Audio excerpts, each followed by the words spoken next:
नमस्कार साथियों, स्वागत है आप सभी का।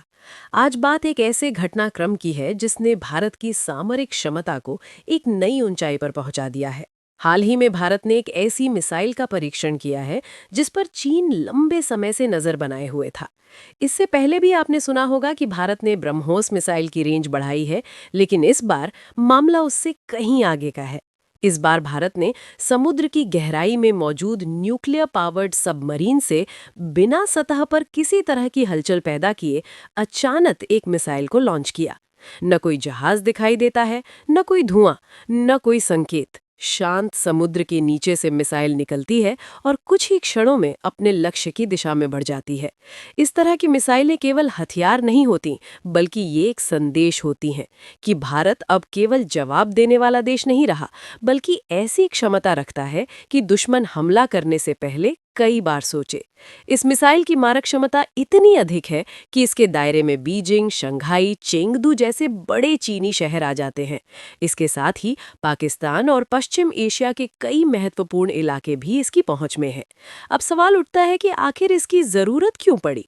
पिछले कुछ वर्षों में जिस तरह चीन अरुणाचल प्रदेश को लेकर लगातार गतिविधियां कर रहा है, कभी नक्शों में बदलाव, कभी सीमावर्ती इलाकों में दखल, कभी स्थानीय लोगों को परेशान करना, वो किसी से छिपा नहीं है। चीन आज भी अरुणाचल प्रदेश को भारत का अभिन्न हिस्सा मानने से इनकार करता है और उसे तथाकथित रूप से दक्षिण तिब्बत कहता है।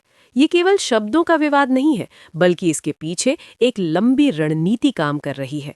पहले नक्शों में दावा दिखाना, फिर गांवों और पहाड़ियों के नाम बदलना, उसके बाद सीमावर्ती इलाकों में सैन्य गतिविधियां बढ़ाना। ये वही तरीका है जिसे चीन पहले ताइवान और दक्षिण चीन सागर में अपना चुका है।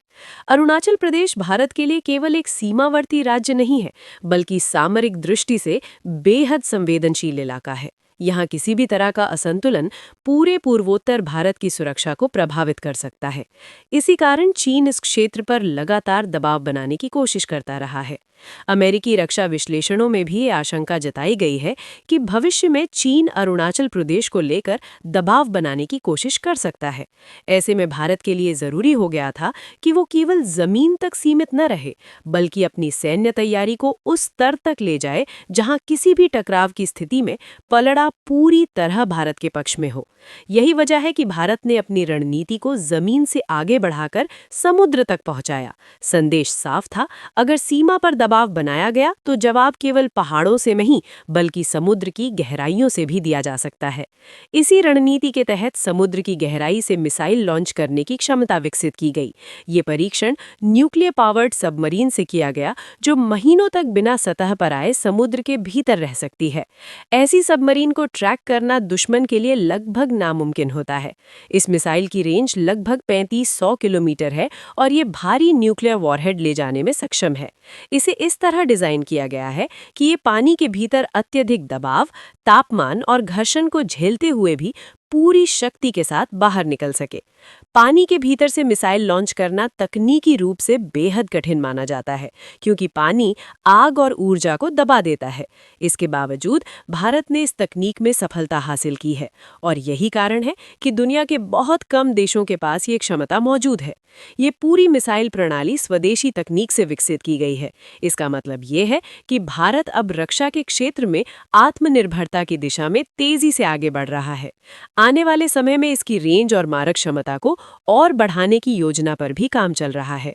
भारत का लक्ष्य युद्ध करना नहीं है, बल्कि युद्ध को रोकने की शक्ति हासिल करना है। जमीन, हवा और समुद्र तीनों स्तरों पर अपनी क्षमता को मजबूत करना ही इस रणनीति का हिस्सा है। इसे ही न्यूक्लियर ट्रायड कहा जाता है और भारत धीरे धीरे इस दिशा में पूरी तरह सक्षम होता जा रहा है। जब पहले ब्रह्मोस मिसाइल का परीक्षण हुआ था, तब भी चीन ने अपने निगरानी जहाज बंगाल की खाड़ी में भेजे थे। इस बार भी ऐसी ही कोशिश हुई, लेकिन भारत की रणनीति इतनी सटीक थी कि किसी को पहले से अंदाजा तक नहीं हो पाया।